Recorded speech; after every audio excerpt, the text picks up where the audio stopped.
Praise the lord. దేవునికి మహిమ కలుగును గాక. మీ అందరికీ నా ప్రత్యేకమైన వందనాలండి. ఎలా ఉన్నారు? అందరూ బాగున్నారా?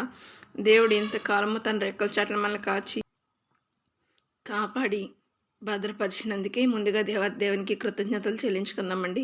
ప్రార్థన చేసుకుందాం. తలలు వంచండి. మహాగణుడా, మహోన్నతుడా, సర్వోన్నతుడా, ఇంతవరకు కాచి కాపాడినందుకే కృతజ్ఞతలు తండ్రి. ఇక్కడ కాచి కాపాడండి, దీవించండి, ఆశీర్వదించండి. వాక్యం ద్వారా మాతో మాట్లాడమని నా దేవుని యేసుక్రీస్తు నామములో మిక్కిలి వినంత బ్రతిమాలు పెట్టుకుంటున్నాను తండ్రి. ఆమేన్. హల్లెలూయా. దేవుడు ఈరోజు మనతో మాట్లాడే అమూల్యమైన మాటలు మనం ధ్యానించుకుందామండి. రెండో రాజుల గ్రంథము 4వ అధ్యాయము 1వ వచనం నుంచి 7వ వచనం వరకు అండి. ఇక్కడ ఎలీషా ప్రవక్త మనకు కనిపిస్తారండి.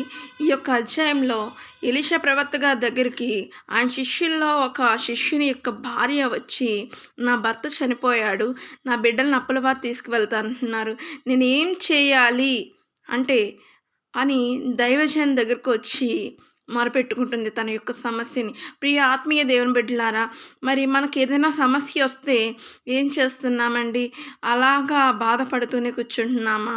ఈరోజు ఎంత బాధలో ఉన్న నీకు దేవుడు మాట్లాడుతున్న మాట ఒకటే, నీకు బాధ ఉందా? అయితే నాకు మొరపెట్టు, నేను ఆలకించదనని ఇర్మియా గ్రంథం 33వ వచనంలో 33వ అధ్యాయం 33వ వచనంలో దేవుడు సెలవిచ్చాడండి.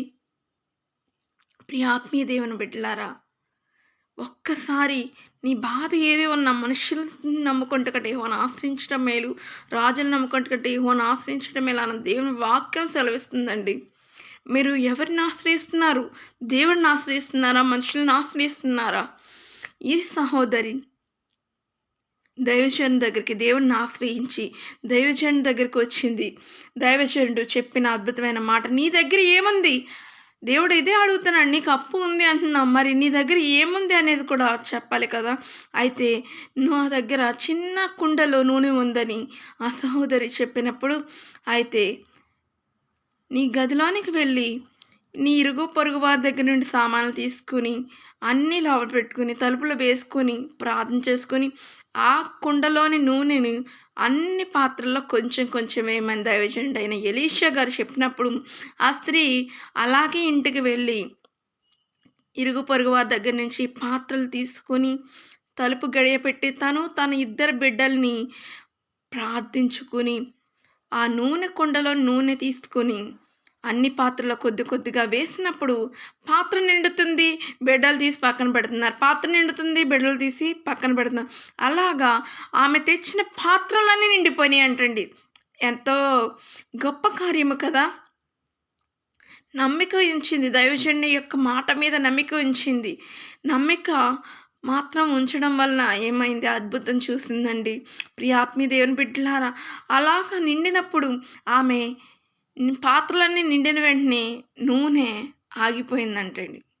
అంటే నూనె అందులో ఉండడం ఆగిపోయింది.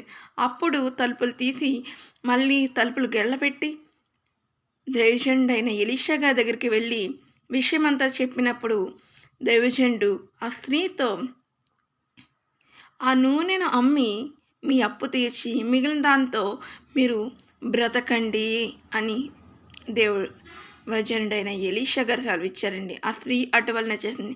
ప్రియ ఆత్మీయ బిడ్డలారా, ఏమీ లేని స్థితిలో ఆ స్త్రీ దైవజనుడిని ఆశ్రయించింది. అయితే దైవజనుడు నీ దగ్గర ఏమి ఉంది అని దేవుని వాక్యము ద్వారా అడిగినప్పుడు నా దగ్గర చిన్న కుండలో నూనె ఉంది అని ఆ స్త్రీ సెలవిచ్చింది. చిన్న కుండ నూనె ద్వారాగా దేవుడు అద్భుతాన్ని చేశాడు. ఆ స్త్రీ అప్పే తీర్చలేని, ఏమీ లేని నా స్థితి అప్పు తీర్చింది. తన జీవనం సాగించడానికి కూడా దేవుడు మార్గం చూపించాడు. ప్రియ ఆత్మీయ బిడ్డలారా, మీకు ఎన్ని సమస్యలున్నా ఎన్ని ఇబ్బందులున్నా మనుషుల దగ్గరకు కాదండి, దేవుని దగ్గరికి రండి. దేవుని